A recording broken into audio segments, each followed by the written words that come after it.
Good afternoon, ladies and gentlemen, and welcome to another episode of Sports Talk with Eddie, presented by Our Time Press. We are live.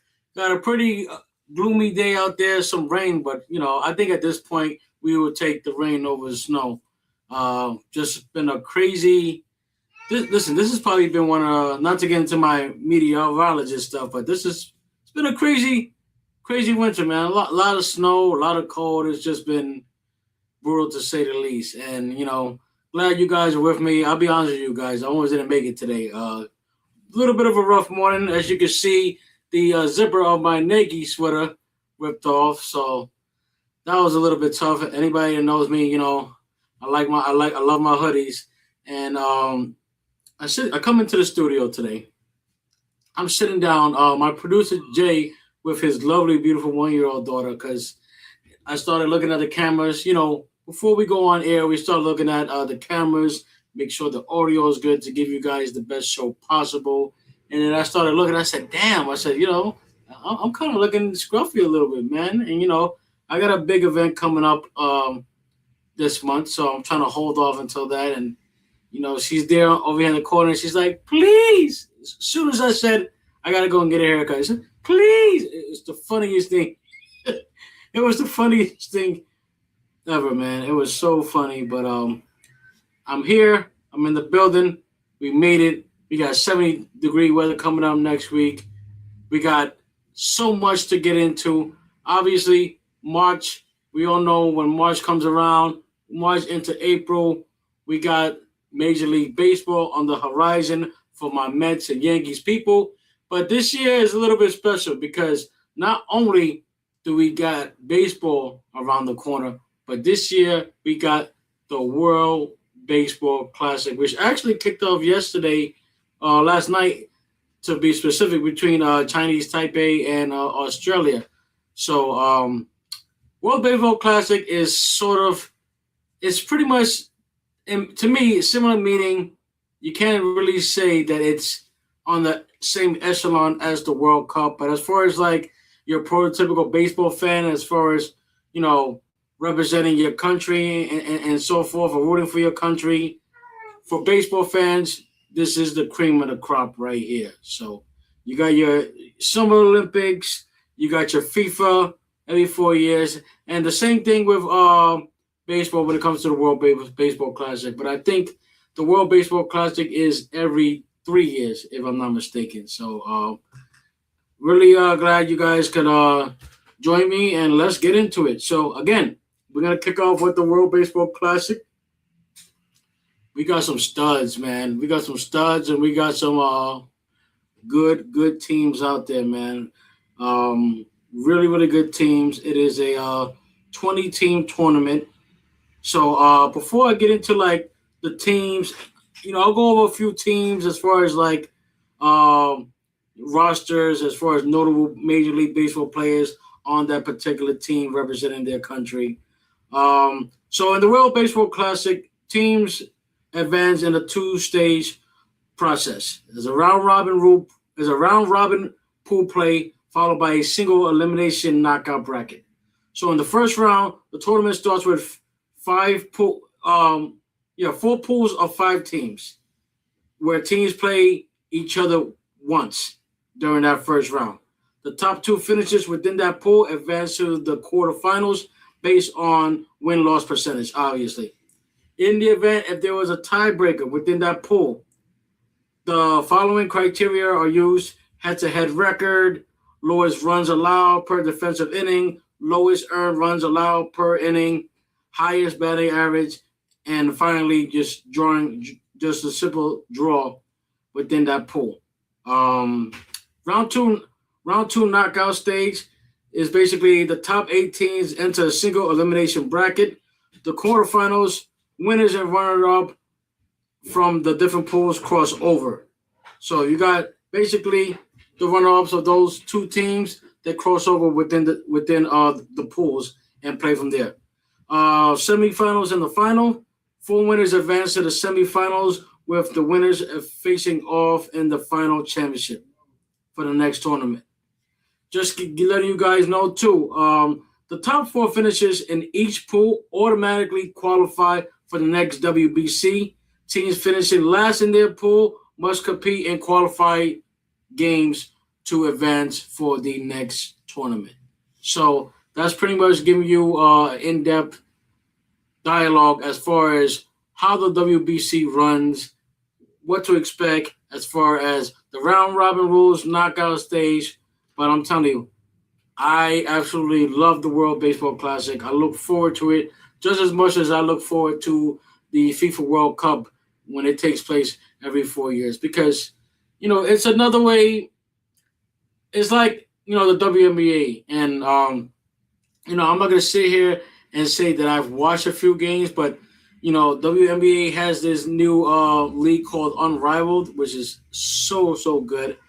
I definitely do think that WNBA needs to really look at that for CBA purposes, as far as the rules and regulations and the excitement and the revenue that Unrivaled has begun. Now, see, it's difficult for me to watch Unrivaled because it kind of cuts into a lot of things that I watch within the course of the week.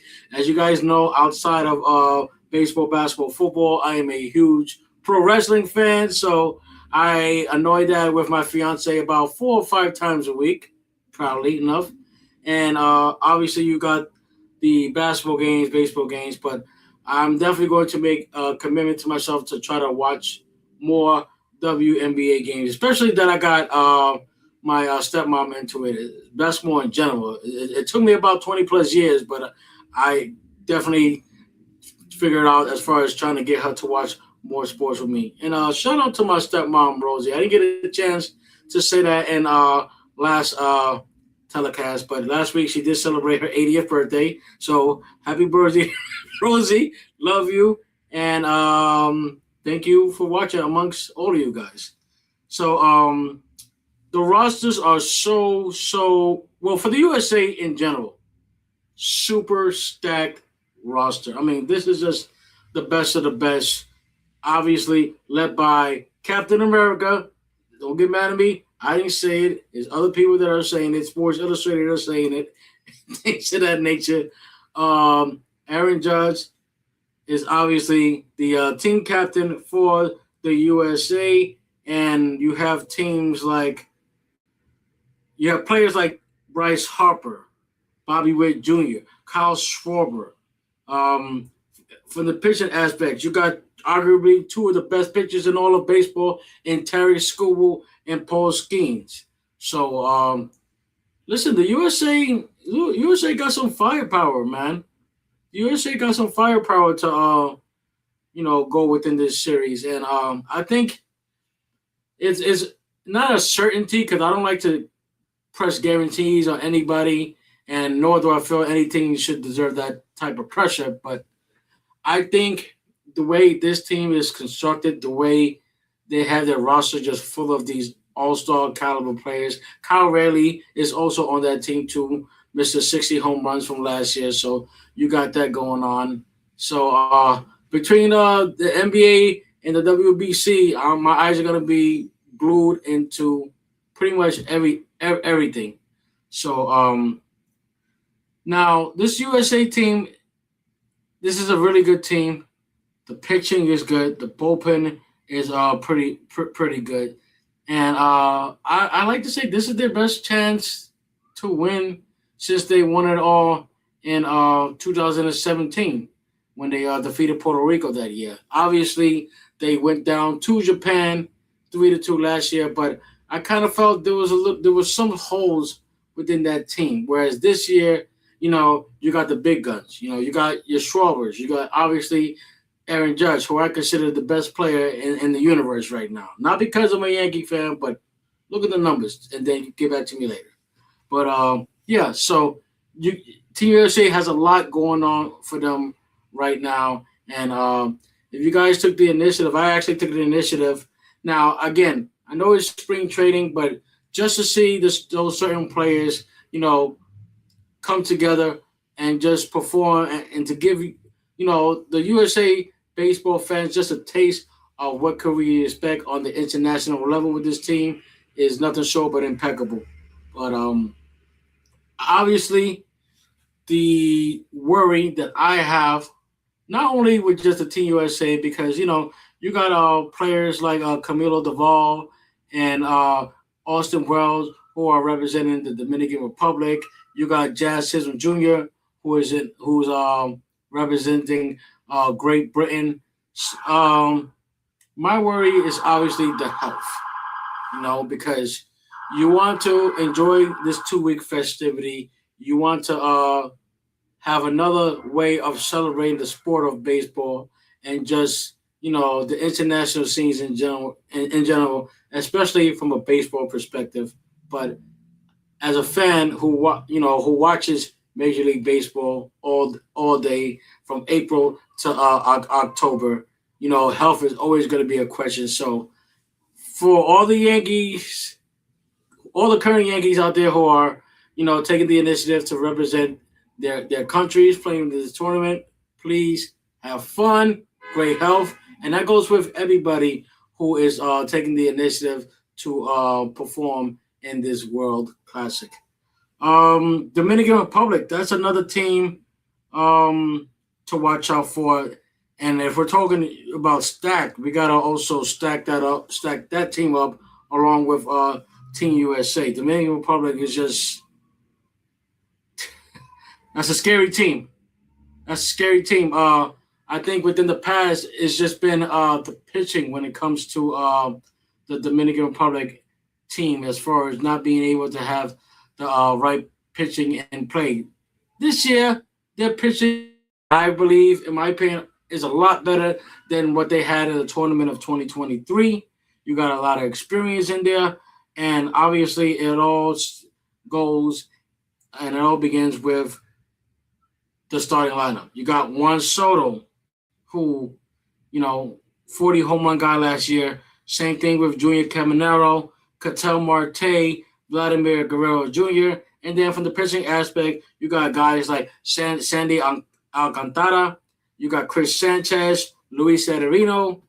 So I think that's one team. If we're gonna go and put a team right there in the final four, not to think in my head of myself, but I'm gonna give you guys, my personal final four as far as who I believe is gonna be in the final four when this tournament reaches its course.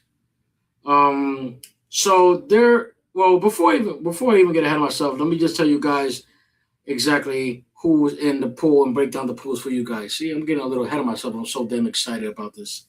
Pool B, you have obviously the United States, you have Mexico, you have Italy, Great Britain, and Brazil. That's Pool B. Now, I just spoke about the Dominican Republic. They're in Pool D, and Pool D consists of Venezuela, Netherlands, Israel, and Nicaragua. Puerto Rico. Now, I think it's safe to say Puerto Rico took a huge blow when they lost. Oh my God, Francisco Lindor. When they lost Francisco Lindor to a broken hand, I believe it was at a spring training game or at a practice. I'm not sure, but Puerto Rico is a team where they're interesting because they may not have the sexiest names like they have in past, but if you really look at it from a major league roster standpoint, this is a pretty decent major league roster. Obviously, you got players like Edwin Diaz, Fernando Cruz, Yankee, Nolan Arenado, Seth Lugo. So you got a decent enough team that should be able to make noise in this WBC. Now, to me, in my opinion, they're probably in one of the most toughest pools in this tournament. They have Colombia, they have Panama. Panama, as we well know, produced some of the greatest baseball players to come out was from Panama. First thing that comes up to my head, and I'm pretty sure everybody's who's watching this at home, is the great Mariano Rivera.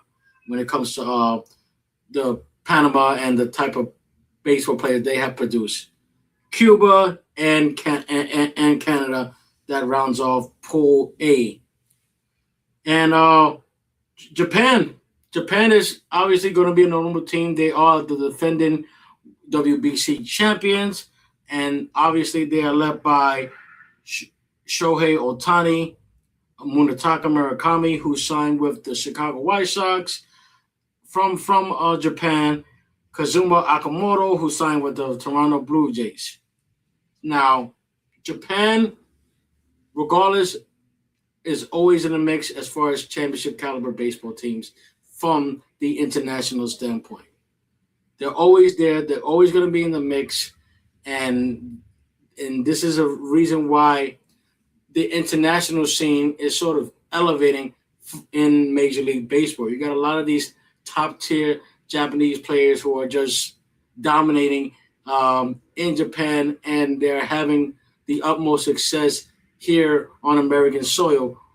You know, obviously we talk about Ohtani. We got Ohtani's teammate Yamamoto, who was just hotter than the fox in the forest fire in that World Series against Toronto. We expect Seiya Suzuki. Seiya Suzuki is another player who had a pretty good year for the Chicago Cubs. I believe he is representing Team Japan as well. So you got a lot of good players.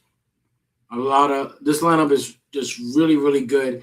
And the thing that excites me about this Japanese team is that this star-studded picture that no one knows about, that goes under the radar and just simply shows out during this tournament. So I'm very excited to see what they're gonna do.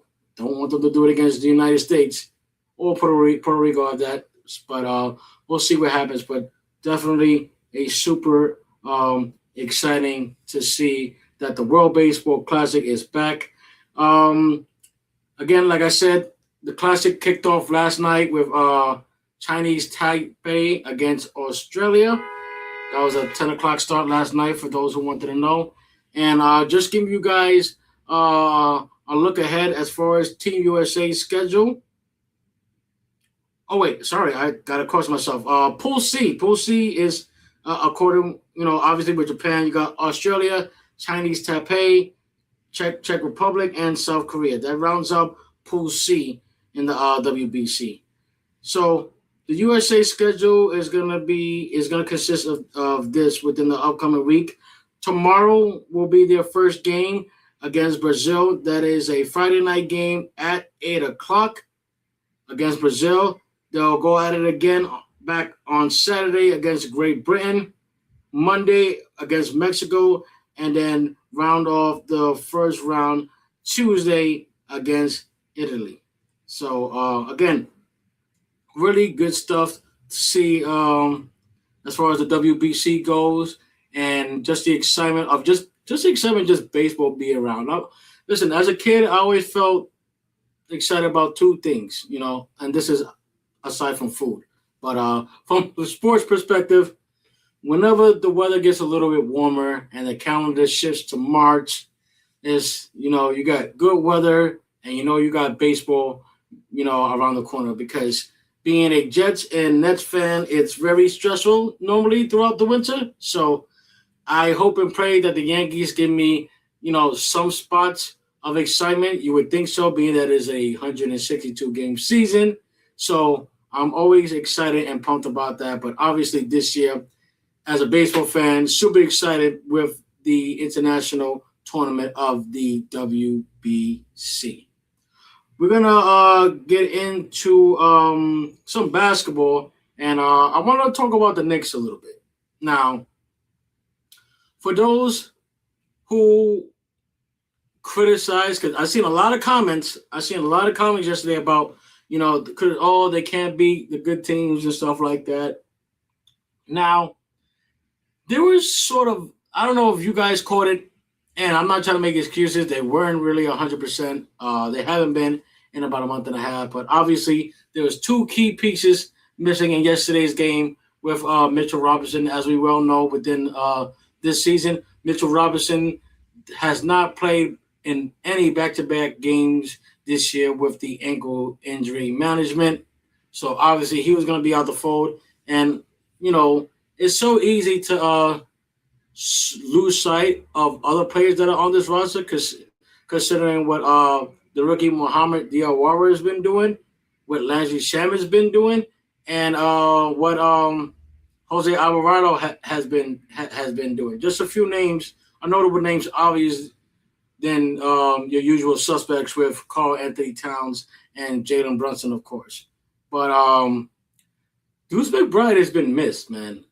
Deuce McBride has been missed, and it's going to be very interesting to see what Mike Brown does with this roster because, I said this, obviously, I said this last year towards the end of the NBA playoffs where, the Knicks, aside from the Knicks being unable to defend the three, the weakest point was obviously their bench. Now, this year, they have a much improved bench. And some of the guys are not even seeing minutes because there's other guys stepping and taking the opportunity to take those minutes.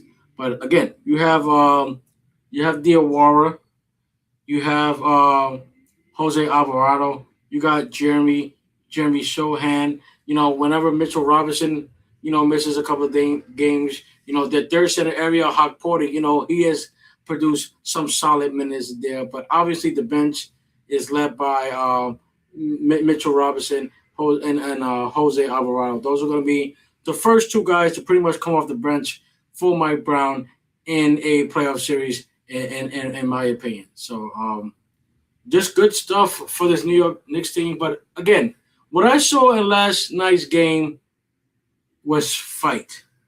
And it's the type of fight that I haven't seen when they have gone against the top tier teams in the league. I didn't really see that a couple of weeks ago in Cleveland. We damn sure didn't see it when they went against Detroit. And I think that's what the prototypical basketball fan wants, especially if you are a New York fan. You want to see the fight. You want to see the grit. You want to see the intangibles as far as diving for loose balls and going for second efforts to put yourself in a predicament to at least win the game. Now, yes, did it come in a loss? Yes. And I'm not really the one to believe in moral wins like that, but I do believe a game like last night, where it could have easily been a 20-point lead, towards the end of the second quarter. But whatever adjustments Mike Brown was able to make, the team responded, and it was a pretty exciting game last night at Madison Square Garden.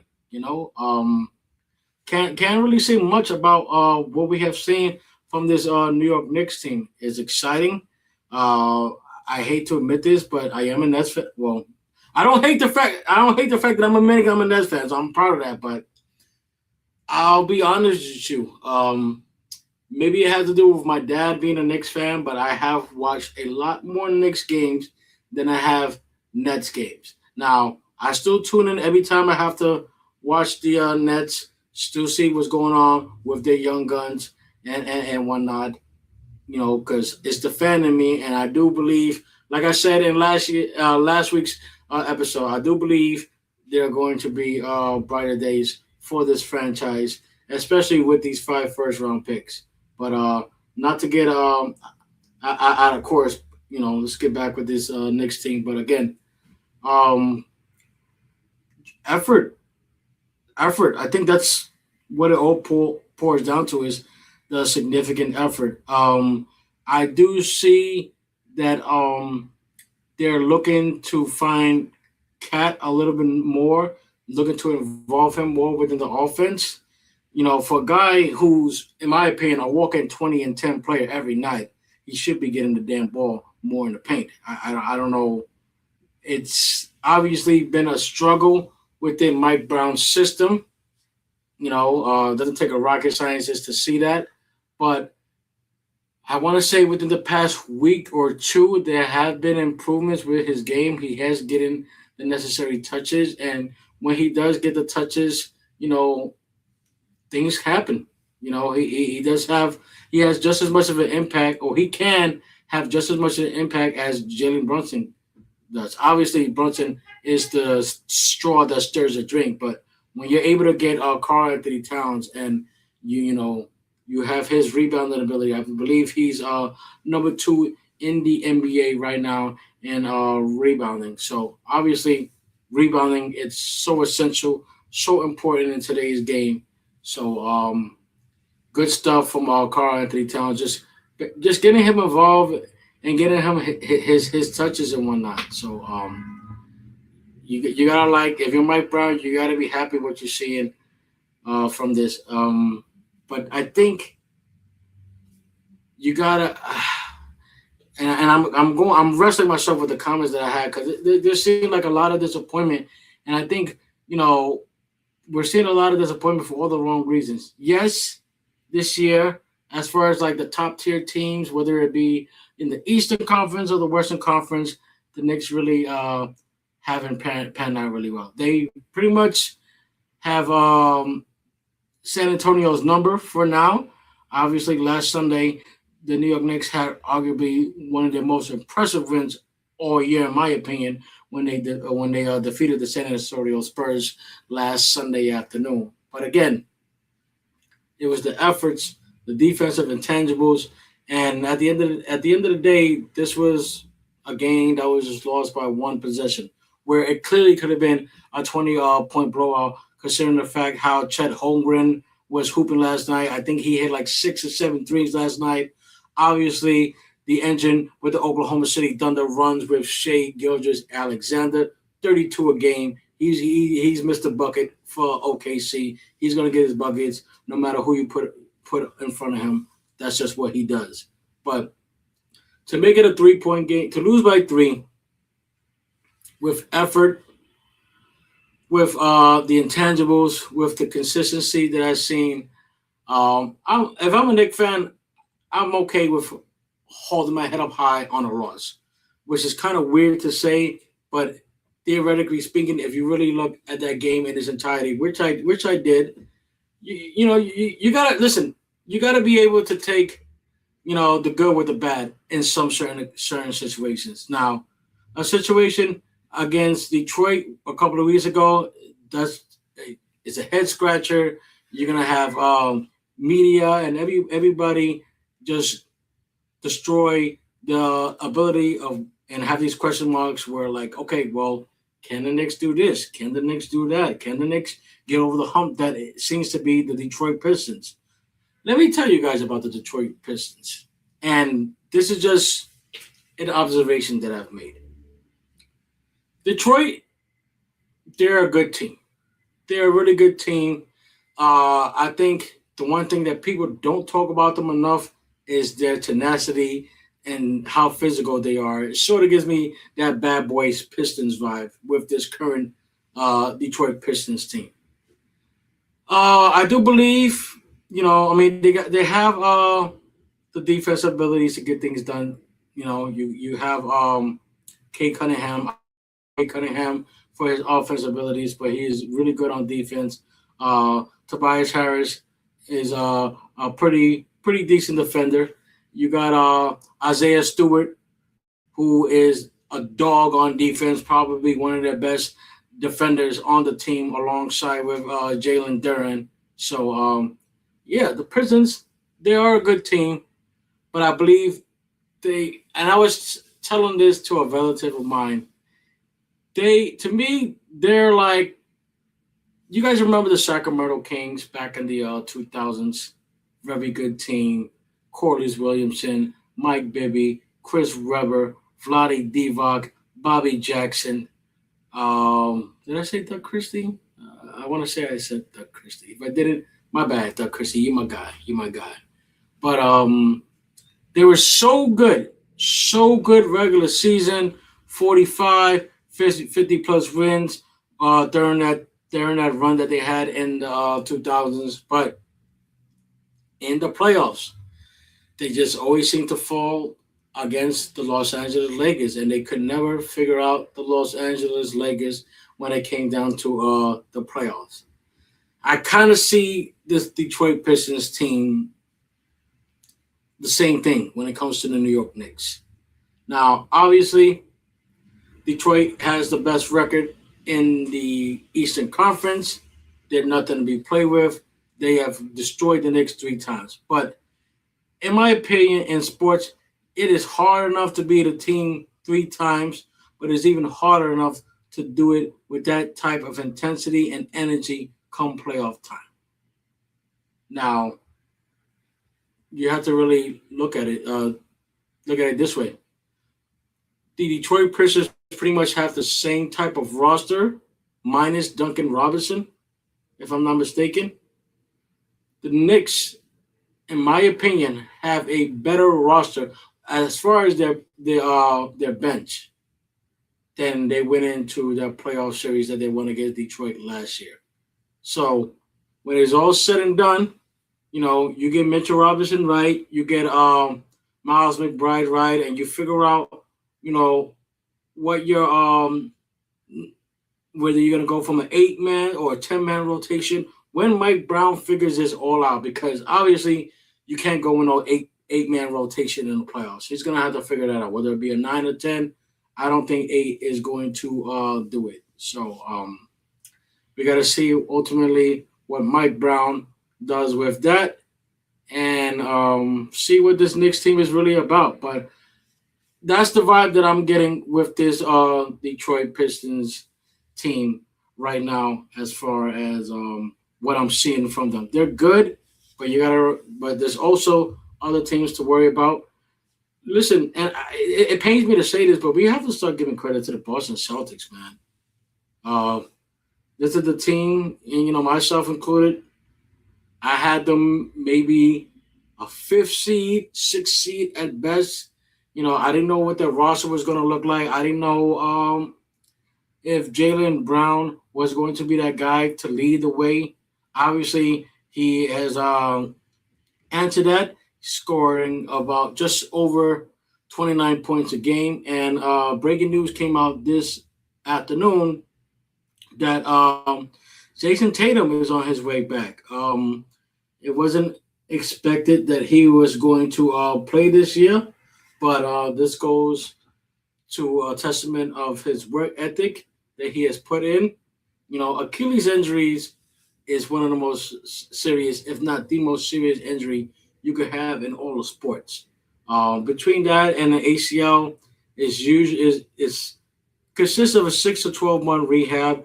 But if you speak to a lot of these players, if you hear a lot of players talk when it comes to with interviews and just the rehab, how grueling the rehab process is, they don't necessarily feel like themselves a year post ACL, post Achilles.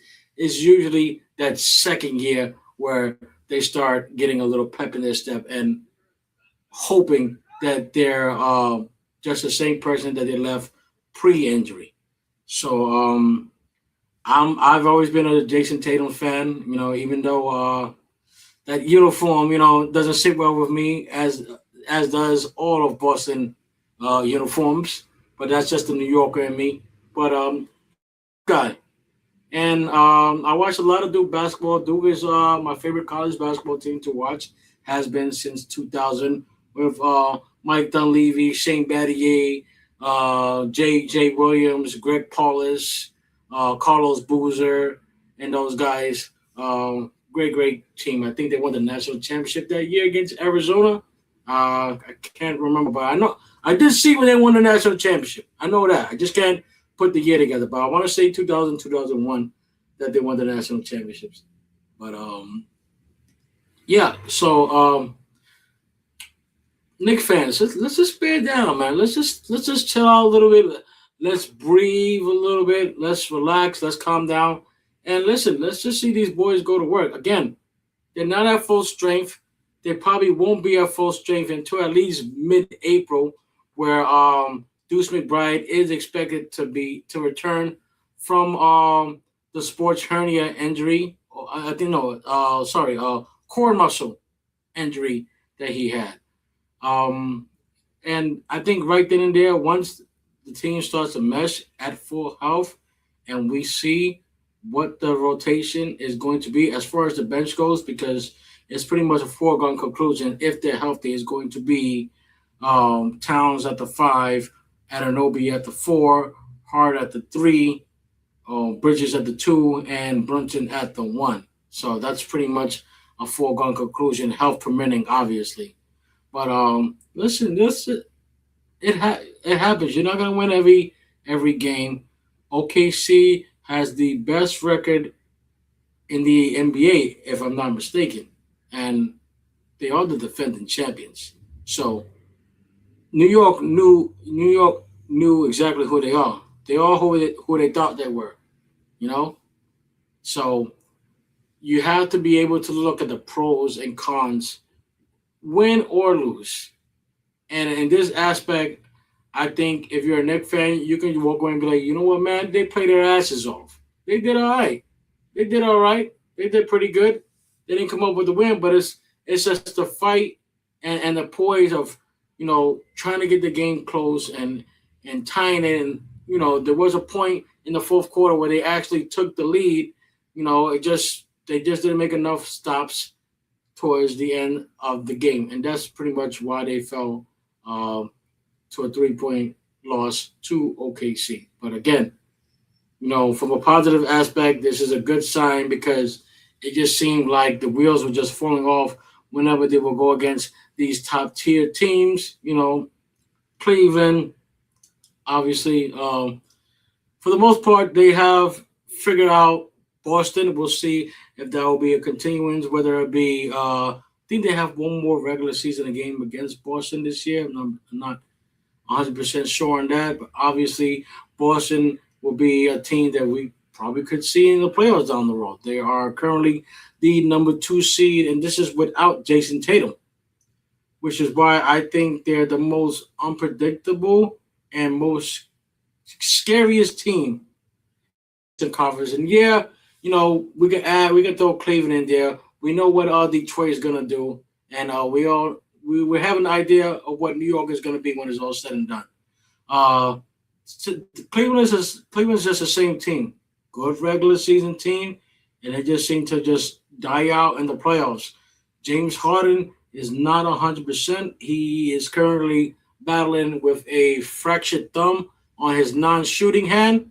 And listen, any prototypical ball player, whether you play in the NBA or whether you play in the streets of New York City, streets of Brooklyn like myself, you need to maneuver comfortably, whether it's passing, whether it's shooting, rebounding, taking a hard pass, taking a bounce pass. You need both hands, and you need to play pain free. So it's not the easiest thing what he's doing right now, which is why I'm not so high on Cleveland as everybody seems to be. But I think we need to start showing. I think we need to start really paying attention to Boston. Honestly, I think if you're a Knicks fans, you should be scared as hell uh, for the Detroit Pistons because they whipped our ass 3 times this year.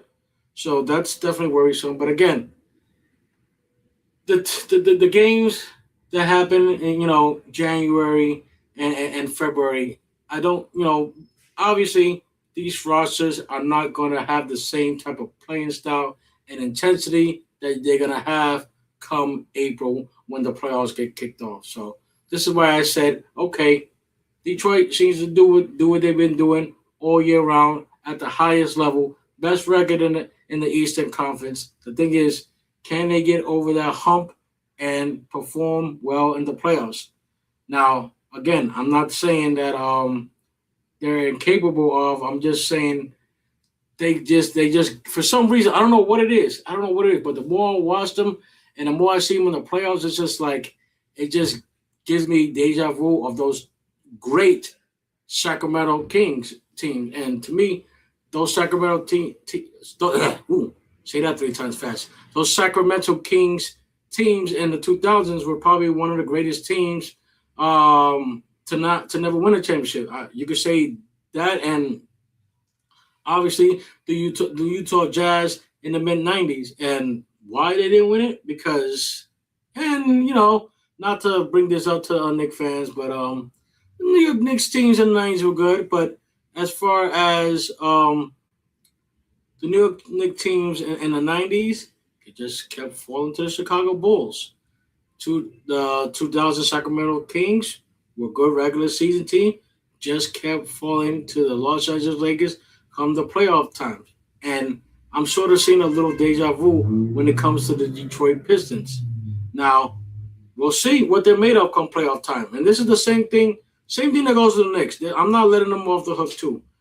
the top tier team that they have played, I think they're pretty much borderline over 500, if I'm not mistaken, which is dreadful because these are the teams that you're going to see more than likely in as a first round matchup in the playoffs. So you have to be able to win these games. You got to be able to figure out a way to win these games, and you know, Brunson has to be Jalen Brunson. Like I said earlier, he is the star. He is the straw that stirs the drink for this roster. He knows that. Everybody in New York knows that. This team goes as far as Jalen Brunson takes them. But you have to have that supporting cast when it comes to Cat, when it comes to Bridges. Bridges needs to wake up too. These 10 points a game that he's having is not going to get it done against a team like Detroit, against a team like Boston. Even maybe not even a team like Orlando. For starters, Orlando had New York's number until New York came and figured them out and defeated them the last two times. And I think one time was including the play-in tournament. So we have to see how this plays out. We have to give the Knicks the benefit of the doubt. Like I said, the comments that I've seen, I partially agree with it. Do I feel like it was a little on the egregious side? Yes, because if they would have won, you would have heard all those Knicks fans, especially the casual ones, casual basketball fans, not just casual New York fans, casual basketball fans saying, "Yeah, we won, we going to the chip, this and that," and now all I'm hearing is like, "Oh, they're not gonna get it done. They're not doing this. They can't beat this. They can't beat that." Like, again, OKC is not a pushover team, fellas, ladies, whoever's tuning in right now. This is a team that's going to be good and good for a long time. They're one of the youngest teams in the league, which is scary considering the fact that they're coming off a world championship, and they have at least 7 or 8 first-round picks the next couple of drafts. So they're going to only get better with talent. They're not going to go away. OKC is going to be around for a while. I'm going to let you know that right now. Barring any injuries, that is, they're going to be within that player picture within at least the next 5 years. But, the one thing, like I said, the one thing you want to see from a basketball team when it comes to these top-tier playoff caliber matchups. I know a lot of people was going on record as saying that last night's Knicks Thunder could be a potential finals matchup. I'm not willing to go that far. I could see, people's angles within saying that, but let's just see how the games play out. Because despite the Knicks bludgeoning the San Antonio Spurs last week, they're still a really, really good team to watch out for in the Western Conference. Aside from OKC, Oklahoma City Thunder, the Denver Nuggets, who, I did say it when the beginning of the NBA season on this podcast, I did have them coming out of the West in the finals to go against the New York Knicks. I wish I could change that right now, but I'm going to be a man of my word. I'm going to stick to my pick as far as Nuggets, Knicks in the playoffs. Now, obviously, the Nuggets have been decimated with injury all year long. Jokic missed about several weeks with an injury that he had. Aaron Gordon has missed some time. Cam Johnson has missed some time. So, it hasn't been a season where that team in particular, has been at full health. Christian Braun is also a guy who could create havoc for that team. He's missed a couple of games and whatnot. So we'll see ultimately what happens. But my message to Knicks fans is just to trust the process. Like Joel Embiid would say, and just see what this Knicks team does within the next month or so. Obviously, March is one of the most grueling months for every NBA team. You're playing a few more back-to-backs. You're playing against the top tier teams. You're going on these West Coast swings. So it's a lot. March is a grueling month for NBA teams, but ultimately we'll see what this Knicks team is made out of and see what happens with them moving forward. There's still a lot of good basketball left.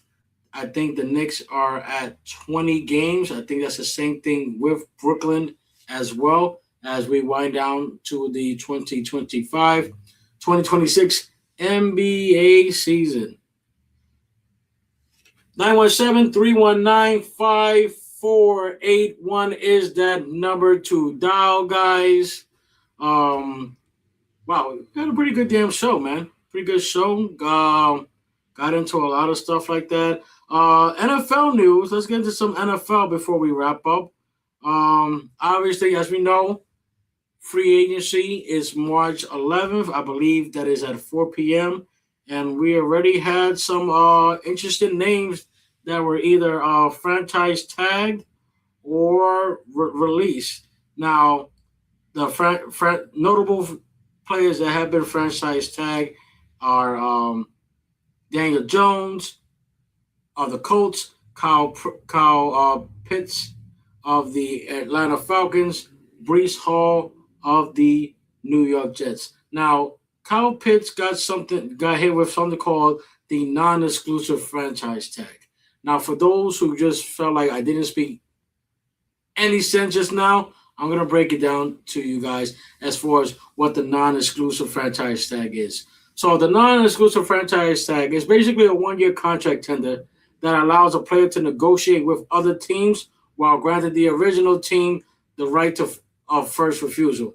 So, for instance, it's pretty much an offer sheet if you really spin it out. So, if a player on this tag signs an offer sheet with the other team, the original team that had his rights has 5 days to either match the offer or let a player leave, in which they will get 2 first-round picks from the signing team. So that is a non-exclusive franchise tag for those who didn't know what that is and thought that I was just speaking jibber-jabber. So we have some notable players that have been released. Obviously, we knew about Tyreek Hill about a week or so back. We knew about Tyreek Hill. It's going to be interesting to see where he's go. Obviously, he's coming off that gruesome dislocated kneecap and ankle that he had that Monday night game against the Jets. I saw that in real time. I was just even thinking about it, my skin is cringing. So got to see ultimately where he goes. I know there's been talks about the Chargers. I know there's been talk about the Saints. I know there's been talk about maybe a possible reunion with the Kansas City Chiefs. We'll ultimately see where that goes, and hopefully we'll get that answer come next week, March 11th, at the opening of NFL free agency. Bradley Chubb. Bradley Chubb is the edge rusher. The edge rusher for the Miami Dolphins. It is reported that when the league calendar does get underway, that he will be released. You got James Daniels, also the Dolphins offensive lineman. It is reported that he is being released. Nick Westbrook, too, of Miami. Trey Henderson, that's probably going to be one of the most fascinating free agent signings, whoever he does get him. This is a guy that has a tremendous upside. To me, he was just wasting his career, with a Cincinnati team that had promise, but they were always decimated with injuries, whether it was to the offensive line, defense. Obviously, Joe Burrow has missed some significant time. T. Higgins has missed some time. So it never really seemed to click for this Cincinnati Bengals team. And there seems to have been some sort of some obvious controversy brewing between Trey Henderson and the Cincinnati Bengals. Trey Henderson wanted to get paid. He wanted to get paid as one of the top tier defensive ends in the league, rightfully so. If you look at the numbers, you know exactly why I'm saying what I'm saying. But for the most part, it just didn't seem that Cincinnati was willing to pay him what he was asking for as far as the annual average value.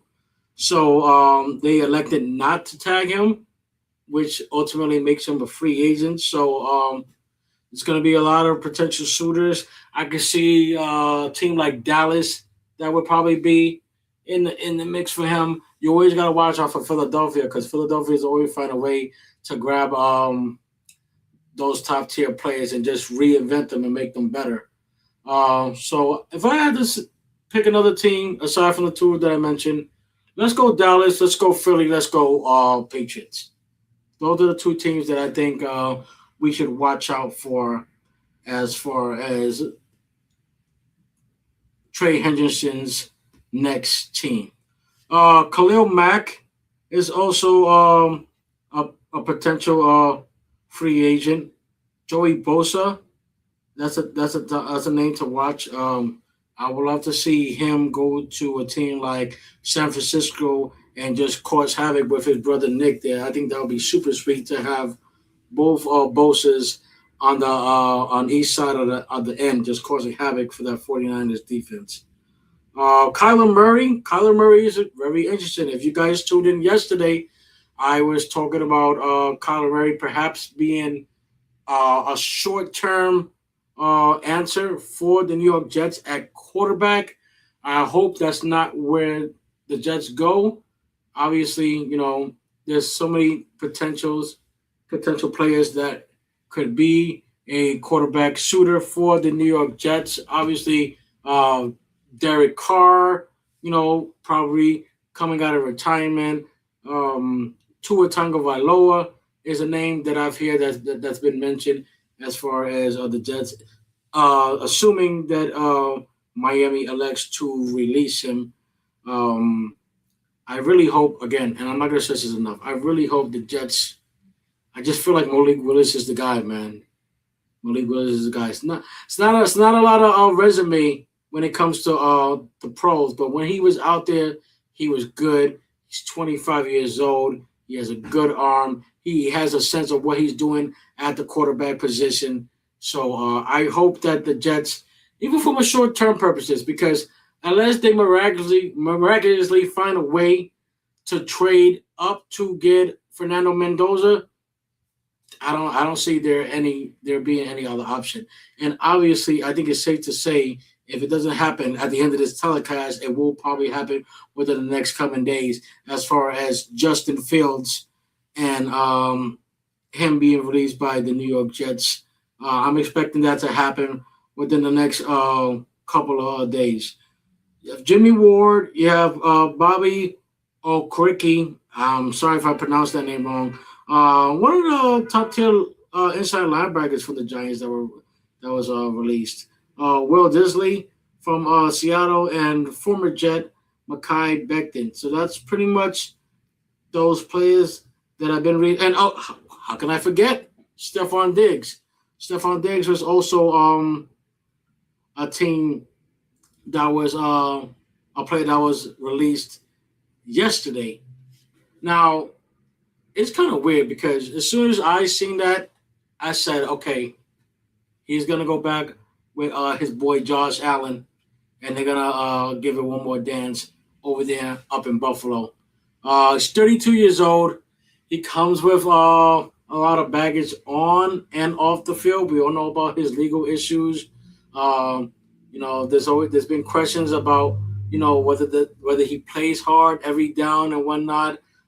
Good player in the regular season, sort of disappears when it comes to the big game. He just seems to like forget how to catch a ball on these top tier football games. I don't. This is going to be one of the most interesting signings because what Chicago did with Buffalo today. For those who haven't heard the news, the Chicago Bears have traded their wide receiver DJ Moore to the Buffalo Bills in exchange for a second round pick and I think an additional pick to that, which gives Josh Allen that deep threat weapon that he's been starving for. for so long. So my first thought when they announced the Diggs release is that he's going back to Buffalo. I don't know if that's still an option. Again, he's 32 years old. Um, I do believe his best. I don't. Let me not say that. That's kind of unfair, but he has the potential to still have a little bit on the tank. It's gonna be. It's only gonna be pertaining to the type of system that fits his style of play. I don't think that he is a top 10 receiver in the NFL. I think those days are. I think it's safe to say that those days are behind him. Do I still think that he has some good football behind him, ahead of him? Absolutely. It's just a matter of who is going to be for. Well, we do know that it's not going to be for the New England Patriots. So, listen, a lot of good stuff coming out. Free agency is going to be insane. Before I leave, I gotta address this. I gotta address two things. One, sports related, more. The other one, more show related. Brees Hall. There was a lot of people who are very critical about the Jets, about tagging him and stuff like that. Listen, Brees Hall, aside from Gary Wilson, is probably the second best player on the New York Jets. And just in case you guys don't know, there ain't that much talent to go around with this damn team. Now, don't get me started before I start going on a rant. 120 seconds that I have left on the show. But I think this does have the potential to lead to a long-term deal because of this. And it's almost as clear as day, at least from the angle that I'm seeing it. The Jets want Brees Hall. Brees Hall wants the Jets. So this is like a marriage just trying to like negotiate better happiness or something like that. There's conversation that's going to be going on, and if it's $17 million a year, a 3 or 4 year deal, just get it done, New York. Just get it done because we need to just win. I'm tired of this. I really am. Now I've gotten a few DMs about people reaching out saying that they've called to the show and they can't get through. Guys, if I have someone who is currently on the call with us, it doesn't mean that your calls are being ignored. I usually try to give the person a 5 to 10 minute window based on how much time that I have remaining on the show. That way I can have hopefully 3, 4, even 5 callers within the same show call in and say what is on their mind. So, guys, call into the show. Be patient. As soon as I finish with the first person that calls the show, I will get back to you guys. There's nothing more that I want is to hear your guys' opinion and talk sports with you guys because at the end of the day, you're the reason why I'm here. So just bear with me with the calls. And again, thank you guys for showing love tonight and every week that you do showing this. Make sure you like and subscribe to our YouTube and Facebook page and pick out that next copy or tune in to OurTimePress.com and check out my newest article, which should be out right now, pertaining to the World Baseball Classic. And I'll see you guys on the next one.